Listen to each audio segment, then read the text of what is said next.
Welcome students, हम बात करेंगे प्रॉब्लम की जो कि रिलेटेड है sexagesimal system into decimal form and vice versa. मतलब एक एंगल को आप मेजर कर रहे हैं डिग्रीज में, ठीक है, और फिर डेसिमल फॉर्म में, या फिर अगर आप उसे डेसिमल फॉर्म में कन्वर्ट नहीं करते तो फिर उसे डिग्री मिनट सेकंड्स में कन्वर्ट करते हैं, तो इस सिस्टम को हम कहते हैं सेक्साडेसिमल सिस्टम। ठीक है, अब क्वेश्चन हमारा ऐसा है कि convert the following measure of angle into decimal form, जो कि मेजर किया गया है 6 degree 75 degree 6 minute and 30 second. ठीक है, अब अगर हम एक एंगल की डेफिनेशन पे जाएं तो एक एंगल को स्टैंडर्ड फॉर्म में बनाने के लिए सबसे पहले हमें कोऑर्डिनेट एक्सिस ड्रॉ करने होते हैं, एक्स एक्सिस और वाई एक्सिस। ठीक है, फर्ज करें कि ये मैंने ड्रॉ कर लिया एक्स एक्सिस और वाई एक्सिस। ठीक है, हॉरिजॉन्टल लाइन एक्स एक्सिस होती है, वर्टिकल लाइन वाई एक्सिस होती है।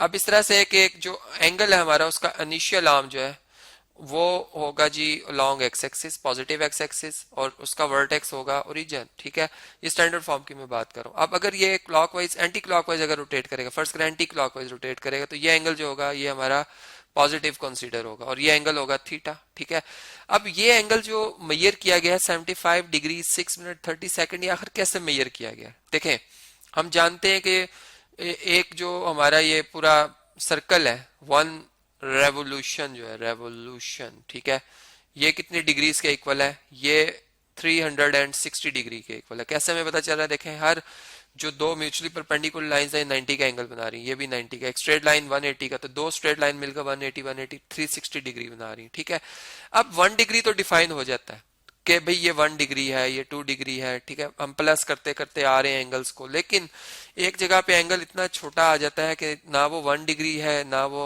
उसको हम 0 डिग्री कंसिडर कर सकते हैं। ठीक है, 1 से कम है लेकिन 0 से ज्यादा है। ठीक है, अब उसको मेजर करने के लिए हम ऐसा करते हैं कि हम टाइम को सहारा लेते हैं, टाइम से। ठीक है, फर्ज करें कि ये एंगल जो है यहाँ तक ये रिप्रेजेंट कर रहा है 75 डिग्री को। ठीक है, ये वाला पीस जो है ये 75 डिग्री को रिप्रेजेंट कर रहा है।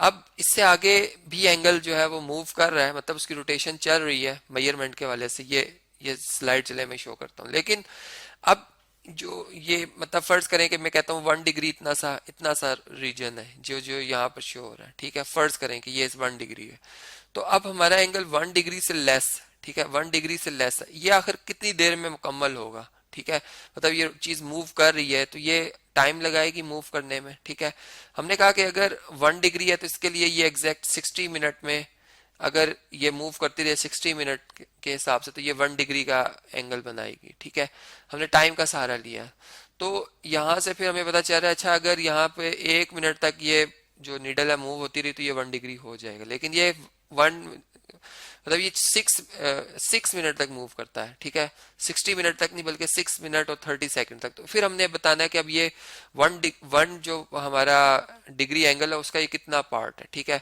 तो हम इस एंगल को सबसे पहले लिख लेते हैं 75 डिग्री प्लस इस बल्कि इसको हम चले हमेशा लिख लेते हैं कि ये जो एंगल 6 डिग्री है, ठीक है, सॉरी 6 मिनट है, हम देखते हैं कि इसमें कितने डिग्रीज आएंगे। ठीक है, हम जानते हैं 1 डिग्री 60 मिनट के इक्वल है, तो फिर इसका मतलब कि अगर 60 से डिवाइड कर दिया जाए, 60 मिनट को 60 पर डिवाइड कर दिया जाए, यहाँ पे 1 डिग्री को 60 पर डिवाइड कर दिया जाए, तो 60 1 टाइम 60 और 1/60, तो यहाँ से हमें पता चल रहा है कि 1 मिनट जो है वो 1/60 डिग्री के इक्वल है। ठीक है, मतलब 1 डिग्री का जो 60वां पार्ट है वो 1 मिनट होता है। ठीक है, तो इसका मतलब कि यहाँ तो 6 मिनट है। फिर हमें क्या करना होगा, हम यहाँ पे एक तो प्लस साइन पुट करेंगे। आप 6 मिनट नहीं लिखेंगे, हम लिखेंगे 6 इंटू मतलब 6 इंटू 1 मिनट लिखेंगे, लेकिन 1 मिनट नहीं लिखेंगे, बल्कि अब हम इसकी जगह मिनट की जगह 1/60 लिख देंगे और ये एंगल हमारा डिग्री में आ जाएगा। ठीक है, साथ ही अब ये जो 30 सेकंड है इसको भी हमने जो है वो डिग्री में लेके आना है। ठीक है, हम जानते हैं कि जो 1 मिनट है वो 60 सेकंड्स के इक्वल है। ठीक है, तो फिर अगर 60 से दोनों तरफ डिवाइड कर दिया जाए, यहाँ भी और यहाँ भी, तो हमारे पास जो ये 1 सेकंड आ जाएगा। 1 सेकंड जो है वो 1/60 मिनट्स के इक्वल है। ठीक है, 1/60, चले मैं इस तरह से लिख देता हूँ, 1/60 मिनट्स के इक्वल है। और इसको जो है अगर सेकंड को डिग्री में देखा जाए तो यहाँ पर मैं लिख सकता हूँ 1/60 मल्टीप्लाई बाय 1 मिनट। ठीक है, और 1 मिनट आगे किसके इक्वल है? वो 1/60 डिग्री के इक्वल है। इसका मतलब यहाँ पर मैं फिर एक दफा 1/60 लिख दूंगा। ठीक है, लेकिन अब यूनिट्स जो होंगे मेरे वो डिग्री में आ जाएंगे। ठीक है, तो यहाँ से हमें पता चला कि सेकंड जो है वन वन से मल्टीप्लाई हो जाएगा, न्यूमरेटर न्यूमरेटर से, डिनोमिनेटर डिनोमिनेटर से, तो 3600 आ जाएगा। 1/36 जो है वो डिग्री, ये 1 सेकंड के इक्वल है, ठीक है। तो यहाँ से फिर हम अब यूं कर सकते हैं कि चलें इस स्लाइड को मैं इरेज कर देता हूँ, ठीक है। और ये जो हमारा एंगल था इसको भी यहाँ से हम कॉपी कर लेते हैं, ठीक है। और इसे हम यहाँ पर पेस्ट कर लेते हैं, ठीक है। यहाँ पे हम पेस्ट कर लेते हैं क्योंकि यहाँ पे हमारे पास जगह कम है। अब देखें यहाँ पर हमारे पास प्लस एक तो साइन आएगा, और ये 30 सेकंड थे। हमने देखा 1 सेकंड जो है वो इतनी डिग्री के इक्वल है, मतलब 30 मल्टीप्लाई बाय 1 सेकंड, ये 30 सेकंड हो जाएंगे। लेकिन अब मैं सेकंड की जगह क्या पुट कर रहा हूँ, 1/3600, तो 1/3600 आ जाएगा, ठीक है। और ये हमारा डिग्री में आ जाएगा एंगल, ठीक है।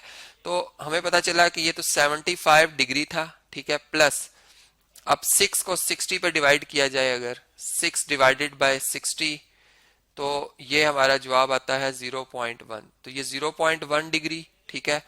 प्लस इसमें मजीद ये जो 30/3600 लिखा हुआ है इसको भी चेक कर लेते हैं कितना बनता है, 30 डिवाइडेड बाय 3600, तो ये बन जाएगा 0.00833, ठीक है, 0.00833, ठीक है जी, डिग्री। तो ये हमारा एंगल आ गया। तो अब हमारे पास जो है वो ये जो एंगल है, ठीक है, थीटा एंगल है, ये कितना बना, ये 75 डिग्री, ठीक है, पॉइंट, या चले यूं लिखते थे 75.10833 डिग्री, ठीक है।